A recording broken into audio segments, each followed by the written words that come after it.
Mkurugenzi mwenza wa Samsung Electronics, Han Jong-hee, amefariki dunia kutokana na mshtuko wa moyo akiwa na umri wa miaka 63. Kwa mujibu wa msemaji wa kampuni hiyo, Han alikuwa makamu mwenyekiti na mkurugenzi mtendaji wa Samsung tangu 2022, akiongoza biashara ya vifaa vya kielektroniki na simu. Kifo chake kinamwacha Jong-hee aliyeteuliwa wiki iliyopita kama mkurugenzi mtendaji pekee wa kampuni hiyo. Katika ujumbe wa ndani, Samsung ilimtaja Han kama kiongozi aliyejitoa kwa zaidi ya miaka 37 ya maisha yake kuifanya kampuni kuwa kinara wa sekta ya television duniani. Pia alichangia ukuaji wa kampuni licha ya changamoto za biashara. Kifo cha Han kimekuja wakati mgumu wa Samsung ambayo inakabiliwa na ushindani mkali kwenye sekta ya chip.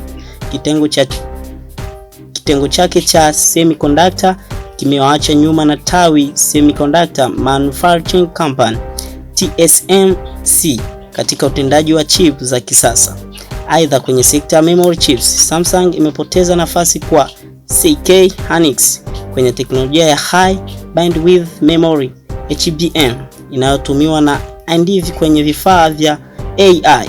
Katika mkutano wa mwaka na wawekezaji wiki iliyopita, Han aliomba radhi kwa kushuka kwa thamani ya hisa za Samsung na alitabiri mwaka mgumu wa 2025 kutokana na hali ya uchumi wa dunia. Pia alitangaza mipango ya ununuzi wa kampuni mengine ili kuimarisha kampuni. Han alijiunga na Samsung mwaka 1988 baada ya kuhitimu shahada ya uandishi wa umeme kutoka chuo kikuu cha Ian. Alikuwa muhimu katika kuzindua televisheni za LED za Samsung ambazo zilisaidia kampuni kudumisha uongozi wake wa kiteknolojia. Samsung bado haijatangaza mrithi wake rasmi. Powered by EPA TV, nami ni Mbwebo Basha.